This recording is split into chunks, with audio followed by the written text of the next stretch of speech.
By the year 2267, Earth has become uninhabitable because of ecological collapse, and humans now live in overcrowded space stations in Earth's orbit. Those with enough money escape to the planet Rhea, where they can start a new life. Laura wants to join her sister on Rhea, thus she has taken a job on the cargo ship Cassandra as the crew doctor for the money. The trip to station number 42 will take 4 years to arrive and 4 more to get back, so the crew will go into cryosleep and take turns staying awake one person at a time for 8 months to keep an eye on things. Before leaving, Laura sends her sister one last video message, which will take a few years to get to Rhea.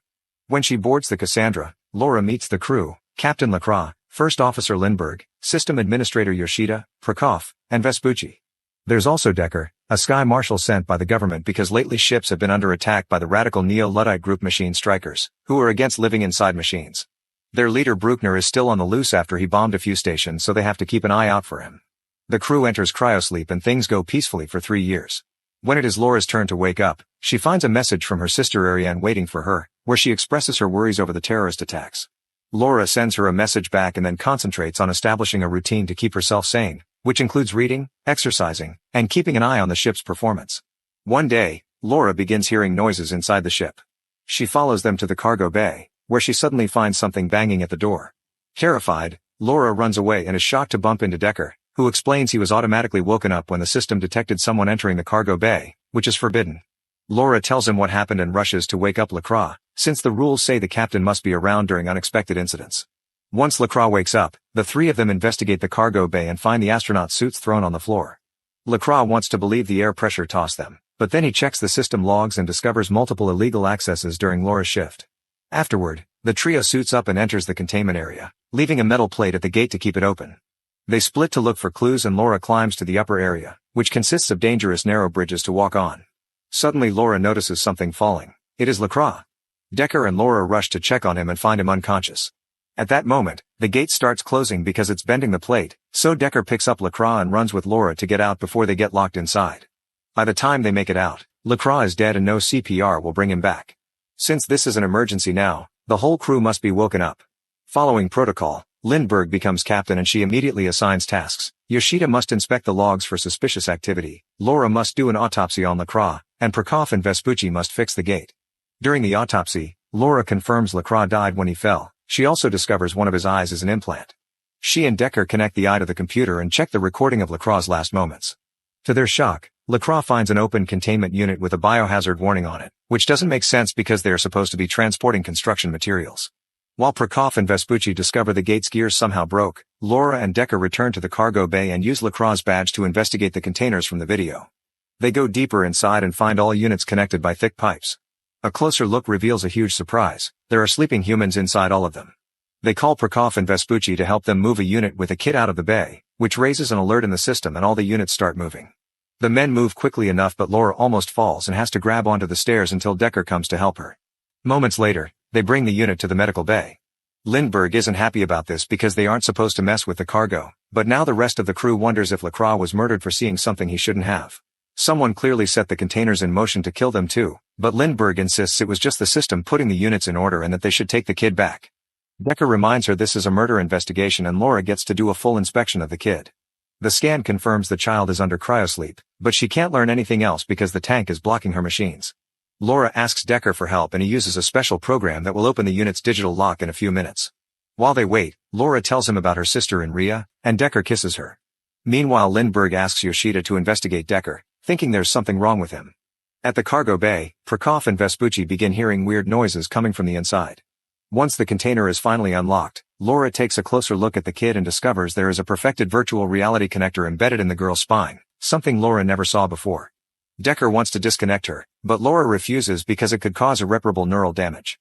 Reluctantly Decker understands and asks Laura to keep this secret for now. Afterward Laura sends another message to Ariane, telling her about her findings and complaining about how long messages take to arrive. In the meantime, Yoshida tries to access Decker's file only to get blocked out. 20 minutes later, Laura is surprised to get a message from Ariane back so soon. Confused about what's going on, she confronts Decker and asks him why he wants to keep secrets and why he knows how to open the units. Instead of replying, Decker kisses her, and the two of them end up getting frisky. A few hours later, Lindbergh calls everyone to the deck and informs them that Yoshida discovered someone manipulated the cryochamber's logs. It turns out Decker had been woken on regular basis, but Decker just says it is part of his duty to check on the ship periodically. Lindbergh suspects him to be Lacroix's killer and tries to arrest him, causing Decker to try to defend himself. Yoshida and Vespucci manage to overpower him, but in the struggle Decker gets hurt, and Laura asks them to bring him into the medical bay to avoid blood contamination. Laura takes care of Decker's wound while ignoring Decker's attempts at chit-chat, and before she leaves, Decker confesses they aren't going to station number 42, they're actually going to Rhea. Afterward, Decker is put back into cryosleep. In private, Laura asks Yoshida to check the ship's destination. Yoshida confirms they aren't going to station number 42, and since it's impossible to change coordinates after the flight already began, it means this was planned from the beginning. When Laura brings up her messages arriving quickly to Rhea, Yoshida points out Lindbergh is lying to them since she should know the coordinates. Afterward, Yoshida goes back to her computer to see if she can find out more. While Laura has a drink with the guys, she notices the power fluctuating and worries about Yoshida, so she goes to check on her. Unfortunately, Yoshida is already dead. Upon hearing this, the crew immediately goes to check on Decker and discovers he's escaped the cryopod. The logs indicate someone left him out. The crew gets armed and goes looking for Decker. Laura and Vespucci go to the lower deck and find an open duct, which makes them think Decker escaped through there. Vespucci goes to the other side of the vent while Laura climbs this end, and she ends up finding a secret chamber full of trash. Suddenly she's attacked by a man, and in the struggle, Laura shoots him. A closer look reveals this guy as the terrorist Bruckner, and there's a box with his belongings nearby. Laura finds pictures of the machine strikers working to develop natural resources and discovers Decker is part of the organization. There's also a tablet with a video showing that the machine strikers are growing food on Earth thanks to greenhouses and are purifying their own water, so there's no need to leave the planet, they just need to make an effort to clean it. Then Laura is startled by Vespucci, who informs her they've found Decker. Everyone returns to the deck and Lindbergh orders the guys to hit Decker to make him talk. Decker explains Rhea is just a simulation and the people in the containers are being used as neural units. The government is lying because if people knew parts of Earth are habitable again, the system would crumble. Decker admits Bruckner cracked up and killed Lacroix, but not Yoshida. Vespucci and Prokop take Decker away while Lindbergh asks Laura to finish with the kid in order to send her back to the cargo hold. Lindbergh also wants Laura to go back to cryosleep, promising to take over her shift. Getting suspicious, Laura takes out her gun but Lindbergh beats her to it and ties her up. Lindbergh explains that settlement on Rhea actually failed, and the simulation is only temporary until they manage to find a new planet to terraform. This simulation allows people to stay alive with hope, and Lindbergh won't allow anyone to get in the way, so she'll kill Laura and Decker with the excuse they killed the captain. Meanwhile, Vespucci and Prokop take Decker to a random corridor and demand to know everything. When they hear Lindbergh knew all along, they go back to capture her and put her into cryosleep.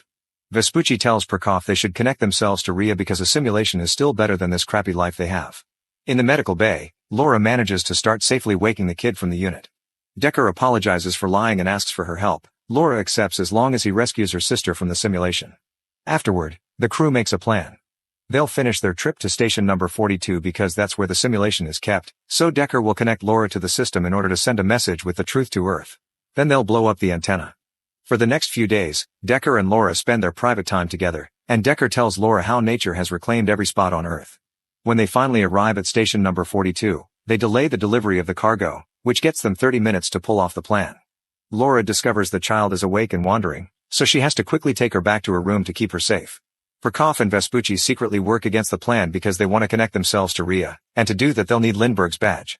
Vespucci burns his hand with cryoliquid to retrieve it from the tank while Prokop reprograms the unloading of the cargo to 10 minutes instead of 30. Next they use the badge to access the units and disconnect two people to take their places in the simulation.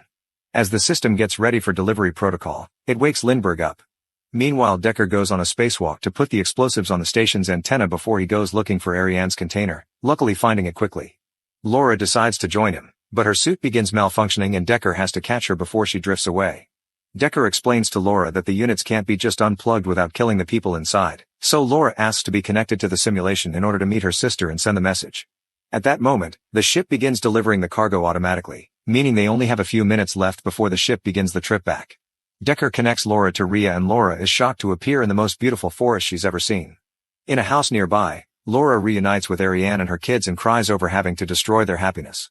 She runs away into the woods and records a message for Earth explaining the truth behind Rhea, finishing right before Decker wakes her up with bad news. Since the cell unit of Laura's jetpack is broken, Decker gave her his, meaning only she can back into the ship. Laura doesn't want to leave without him, but Decker reminds her she must protect the kid since she's the only proof they have. Suddenly the ship's thrusters are turned on, pushing the duo away from the station. Decker uses this push to let go of Laura and drift away into space. Grieving but determined, Laura uses the jetpack to enter the ship safely right before the station antenna explodes. As the ship goes into autopilot mode to start the flight back, Laura goes looking for the girl and bumps into Lindbergh. A fight ensues between both women, and when Lindbergh grabs an axe, she accidentally breaks a gas tank. Laura uses it to push Lindbergh into an airlock, trapping her there. Then the airlock exit opens and Lindbergh is ejected into space. Afterward, Laura looks for the kid and finds her calmly having a meal. The two of them begin a new routine for the trip back while Laura's message arrives at the stations around Earth, letting people know the truth. Make sure to subscribe and turn on notifications so you can watch more videos like this. Thanks for watching.